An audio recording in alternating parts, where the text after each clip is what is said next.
இப்போதெல்லாம் யார் சாதி பார்க்கிறார்கள் என்ற பொது கருத்துக்கு சவுக்கொடி கொடுக்கும் விதமாக விழுப்புரத்தில் அதிர்ச்சி சம்பவம் நிகழ்ந்துள்ளது.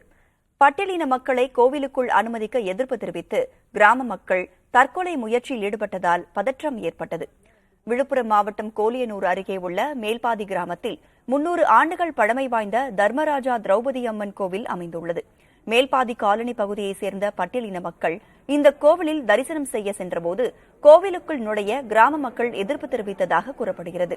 இதனையடுத்து ஆட்சியர் அலுவலகத்தை முற்றுகையிட்டு பட்டியலின அமைப்பினர் போராட்டத்தில் ஈடுபட முயன்றபோது காவல்துறை பாதுகாப்போடு வழிபாடு நடத்த நடவடிக்கை எடுப்பதாக அமைச்சர் பொன்முடி உறுதியளித்தார். இதற்கு எதிர்ப்பு தெரிவித்து வரும் அந்த கிராம மக்கள் கோவிலில் தர்ணாவில் ஈடுபட்டனர். அமைச்சர் பொன்முடியை கண்டித்து முழக்கங்களை எழுப்பிய கிராம மக்கள் சாதி சான்றிதழ், குடும்ப அட்டை போன்ற அரசு ஆவணங்களை ஒப்படைத்தனர்.